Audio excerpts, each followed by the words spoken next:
Veterans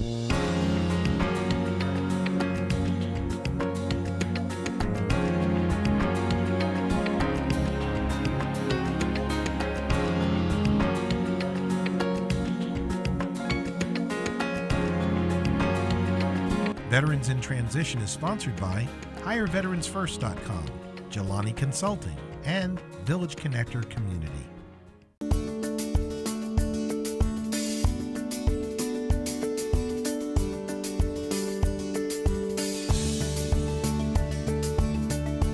Welcome to Veterans in Transition, where we promote the veteran community. Each week we travel around the region highlighting veteran-related news, issues, and events. In this episode, we're at the Army-Navy Club in Arlington, Virginia for the 12th Annual Veterans in Business Conference.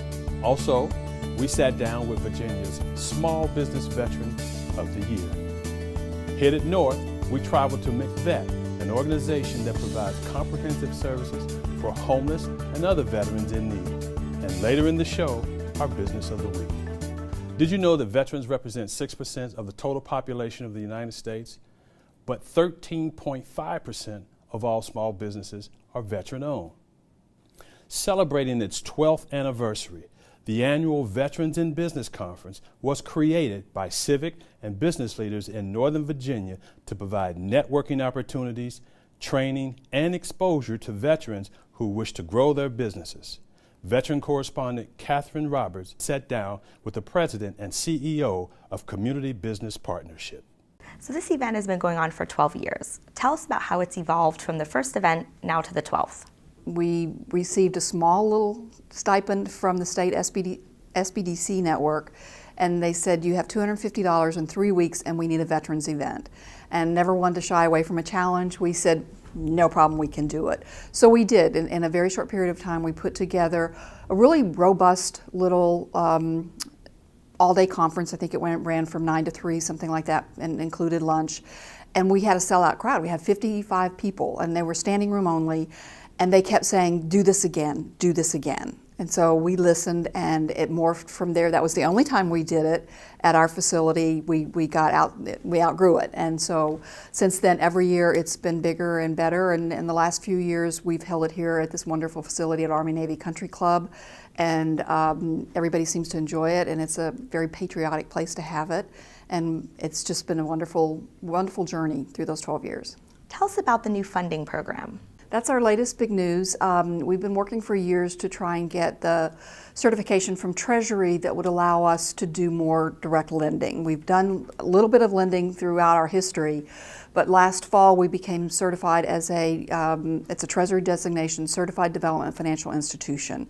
It was a big effort to get that. We're really proud of it, and it will allow us to access more funds that we can lend directly out to small business owners. If they're in business, thinking about starting a business, they've been in business for a while, we have lots of training, we have one-on-one counseling that can help them get certifications. We can connect them with resources that can help them get more into the government contracting. If they're looking to hire people, we can connect them with HR professionals. If they've got a legal issue, we can connect them with attorneys. So it's a lot of things that we can provide them in-house, plus we have a humongous referral network. Tell us about one of your most memorable moments working with a small business veteran. I believe it was 2 years ago that the individual volunteered to be our photographer for the day, and he was a disabled vet, had at least one prosthetic leg. He had arm injuries, had a lot of really tough physical injuries, and he was there walking around all day, using his hands, taking pictures, and he volunteered his services, and that really says something. Is there anything else you'd like to add or a piece of advice you'd like our viewers to know? You're not in it alone. You don't have to do all this. It's tough. It's a very tough journey. The attendees today heard from one of the keynote speakers about it is a tough journey, and there's a lot of things that if you'd known before, you maybe wouldn't have done it. And there are resources out there. We have a lot where we are. We're connected to a lot of other resources through the state, through the federal government, just through the community itself. And so all they have to do is reach out, and we can help them through that journey. The Virginia Small Business Development Center has named Patricia Frame, owner of Strategies for Human Resources, as the 2016 Small Business Veteran of the Year. For the past 30 years, Patricia's community involvement has focused on career development for veterans in transition. I'm an Air Force veteran, and along the way I worked with a lot of small businesses and realized how much help they really need early on, especially in human resources. And so I set up my own company to do that. And I've done that for 2 decades, working entirely with small businesses. And I work very often also on a pro bono basis with nonprofits. And my avocation is helping military veterans who are in transition. You as a veteran have to really think about, what do I want to do? What skills, what experiences did I have in the military that I want to continue to use? Are there dreams deferred from when I was in high school or college? Are there things that I love doing as a volunteer or in part-time jobs that I've held? What sorts of things do I want to do? But also, have all your service education translated so that it goes into educational credits, because that will also tell you a lot about what's the civilian equivalent of what you've done, and it may give you some ideas. Education is critical to your future success. Our economy is changing. There's terrific opportunity, but whether what you want is to do something and you need some basic community college plus an apprenticeship type of thing, or you want to do something that really does require a college degree and some internships, get that education. Leverage your military education, but also leverage the GI Bill because it's a valuable benefit. You have to do that networking, learn yourself, and then translate that into opportunities. Veterans who go into business for themselves are the most successful businesses we have in the United States, especially in the small business world. Veterans who go to work for big companies, again, rapidly, very, very successful.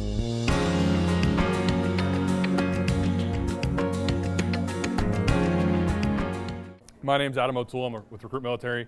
I'm an Army veteran myself. I was infantry, did about 5 years, got out in 08. Actually attended one of these events in Cincinnati, Ohio, where I moved back to. So I've been in your shoes. I've been to these events. I know what you're doing. I know what you're talking about. I know what it's like to come to these events as a veteran. I was in the Army. I joined in 2003, enlisted as an infantryman, served in Korea and Iraq as well. Spent some time in Katrina, New Orleans, and got out in 2008 and actually attended a Recruit Military event when I got out in Cincinnati, Ohio. Met my educator and was lucky enough to meet a few employment opportunities out of that event as well. The transition for myself was ill-prepared. I did not do a very good job of preparing myself for leaving the military. I was what you might call stop-lost is the term for it, which means I was kept in the military a little bit longer than my contract was originally planned for. So when I got out, I was just happy to get out, and I started looking for a job after I got out. And that's the big problem and why I like helping veterans like myself here today, is that they need to start looking into what they want to look into doing when they leave the military months in advance before actually leaving the service itself. Today in DC, we have 78 exhibitors here in participation today, across all industries. Literally, you think of an industry, we probably have an organization here today that's looking to recruit for that industry, not only locally, but regionally and nationally. Candidate side of things, we have about 750 candidates pre-registered for this event, veteran candidates. Hoping to see that many come out today. Normally this event, we'd like to see around 500 candidates come out to this event today. And we'd love to see, our average is about 120 job offers as a result of this event. This event is a little bit larger, so we're hoping to see an increased number of job offers being made to the veteran candidates that are attending this event today.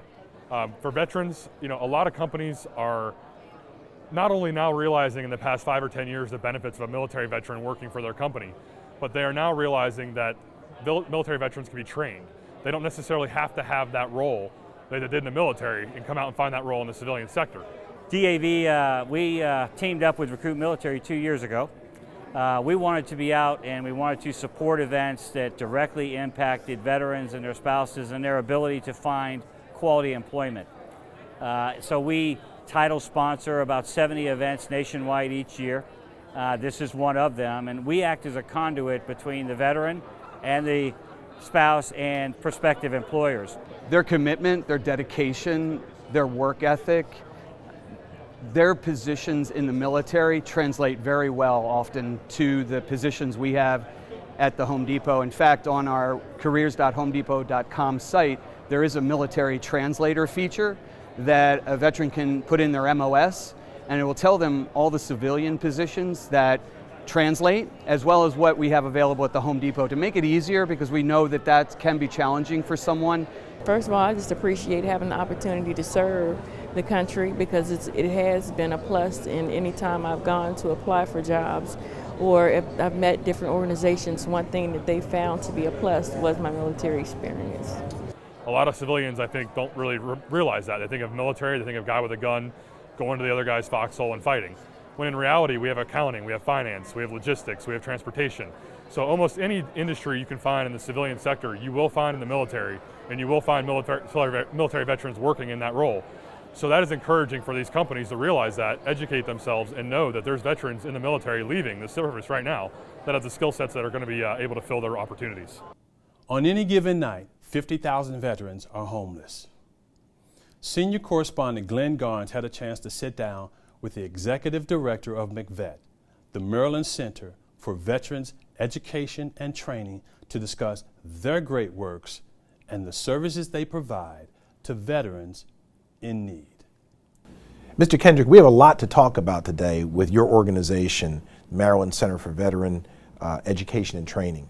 But before we get into that, I want to find out more about you and who you are. So tell us a little bit about how you got involved with the military to begin with. I am a military brat.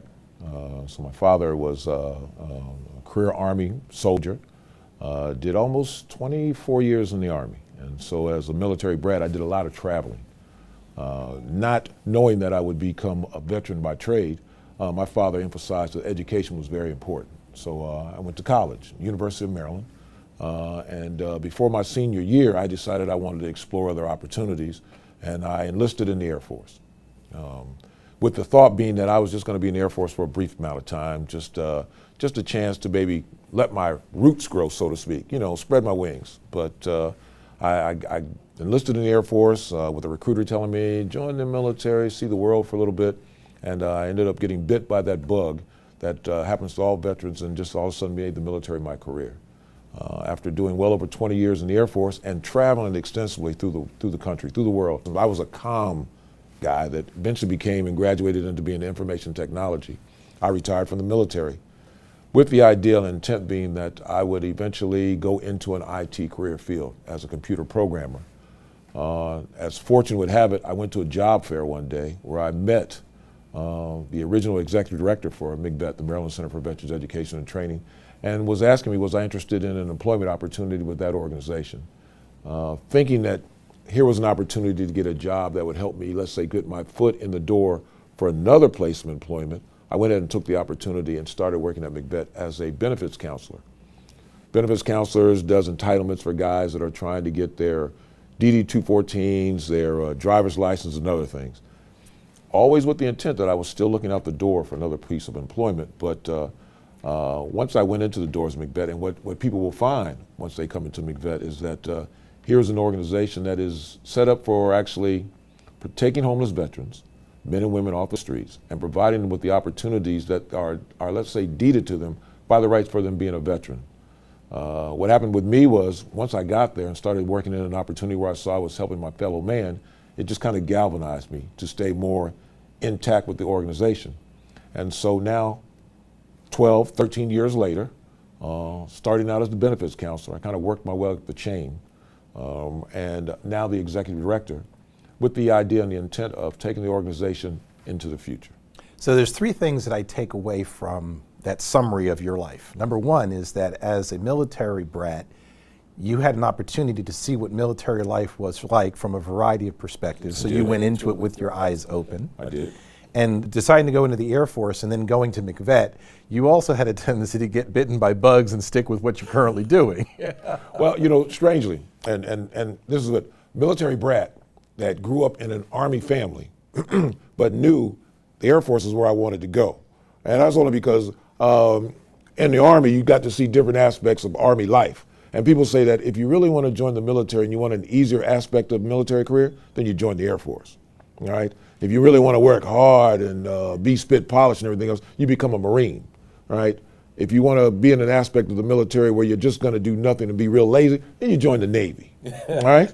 But in the Air Force, you decide that you're going to use your intellect. Now, I know I'm upsetting people that are looking at this because then there are people that say, oh man, this guy's really fired up. But there is an inner, let's say, rivalry amongst the services. That's We're right. all veterans. Even though there's a little bit of give and take there, I chose the Air Force, although my father, may he rest in peace, was a man who was a sharecropper's son, did well over 20 years, ended up the Army, got him his high school diploma, he got a college degree. And if you went in my house and said anything disparaging against the Army or the military in general, you couldn't stay in the house. So he was a true veteran by heart. So I have nothing but good things to think about my military career and any branch of the service, because I think there can be nothing more honorable for any American than to serve his country. Well, you've just given me some very deep insight into what it's going to be like for me as a father of two sons, one going into the Marines, one going into the Air Force. It's like going to two separate colleges Right. with top flight football teams and trying to root for one or the other. You'll see when they come back, they'll be pulling at each other, but you'll still see there's a good camaraderie there. Well, thank you for preparing me for that experience.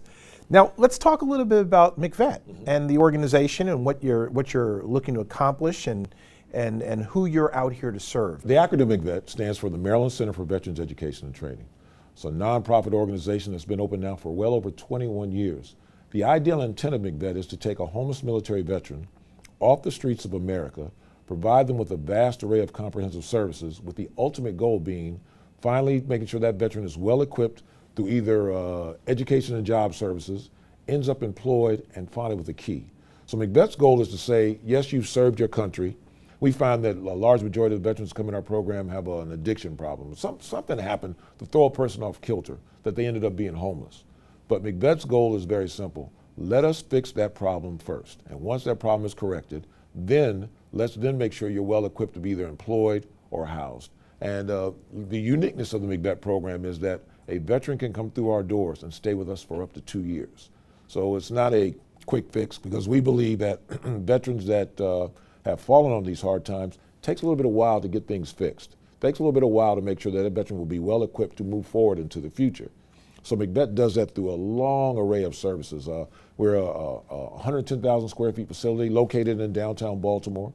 A veteran can come in with just the clothes on his back and never has to leave our facility, because we have clinical services, case managers there, we have job counselors there, we have benefits counselors there, we have a dining facility, we have a recreation center. Wow. So while the veteran is being healed, let's say inside, we then have the people within our staff that will work on the outside portions, preparing that veteran for full-time employment and housing. And so we've been able to do that now for 21 years with over 10,000 veterans have come through our door, with well over 70% of the men and women who have come through that door having a full-time job, employed, and then going into their own homes, owning their own businesses. Some have gone on to higher degrees in education. This year, we finally had our first doctorate candidate that actually came through our doors. But we've had guys who have come through there and ended up with their GEDs, bachelor degrees, master degrees, or they've gone on to skilled trades, truck drivers, forklift drivers, computer operators. If you name the skill, McVet has been able to find that veteran, get them well equipped for it, and move them toward the in the future. What kinds of things do you need to support your efforts? It's great to be able to say that we do this just by rolling up our sleeves and through sweat and sweat equity and everything gets done, but we know that's not true. Now, our annual budget is between $3.4 and $3.6 million annually. In order to do that, we have about 30 to 35% of that is through government funding.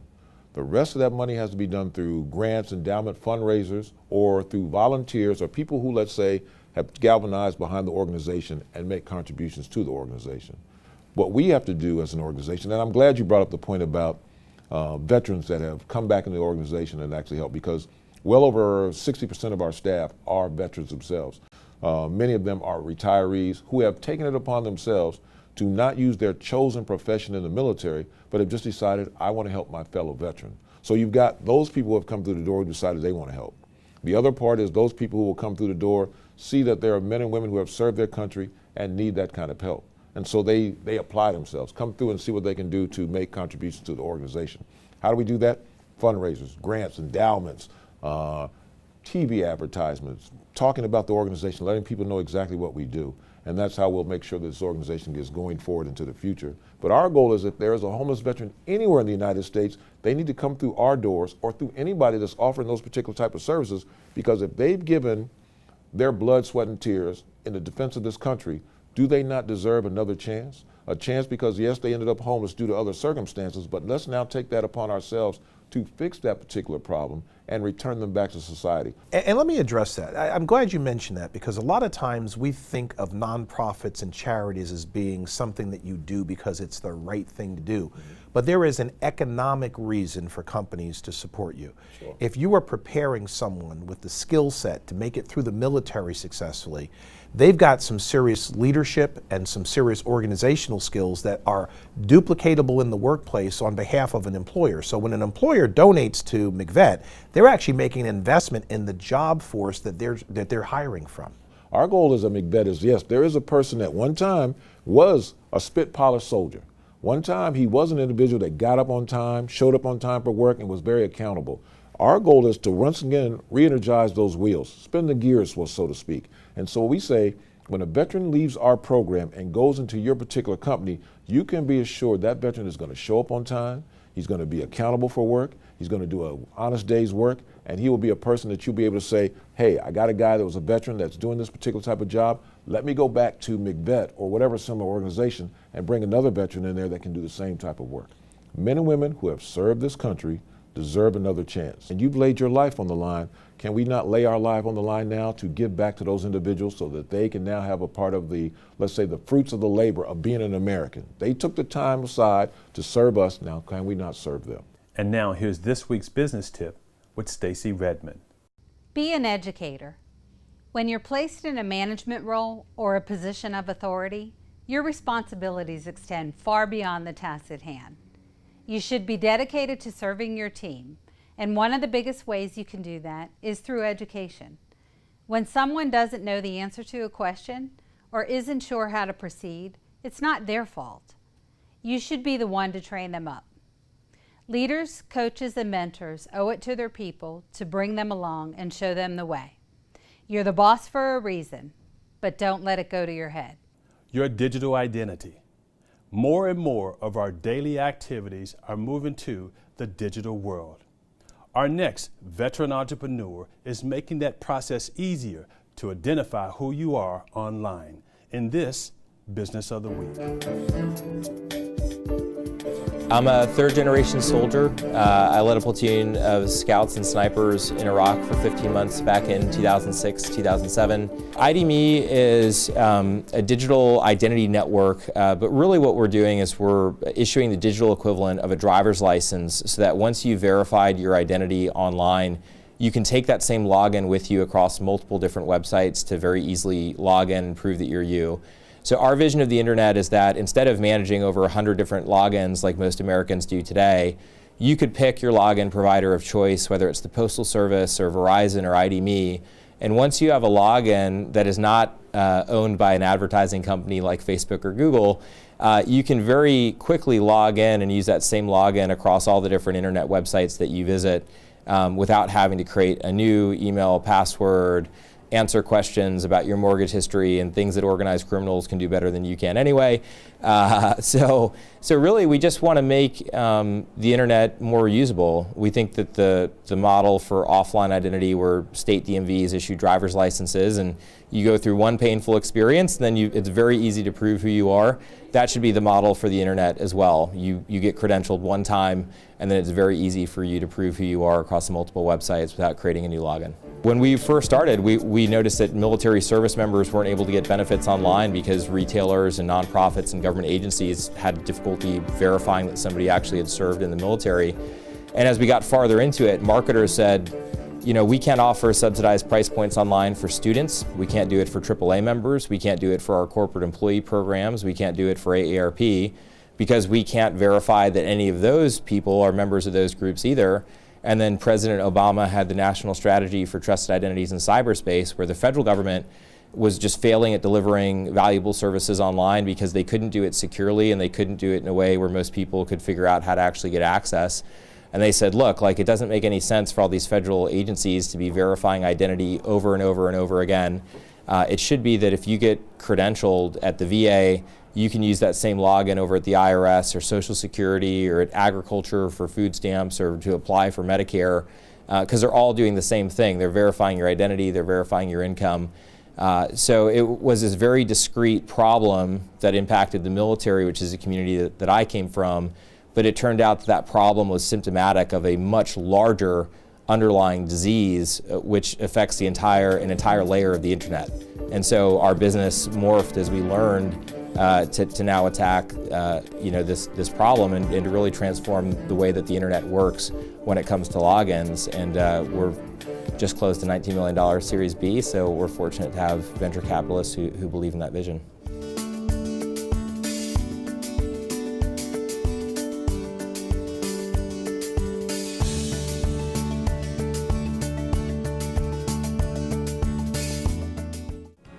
And that's it for this edition of Veterans in Transition. We ask that you follow us on Facebook and like us on Twitter. If you have a story idea, reach out to us at vetsintransition.com. And remember, we all have a story to tell. Until next time.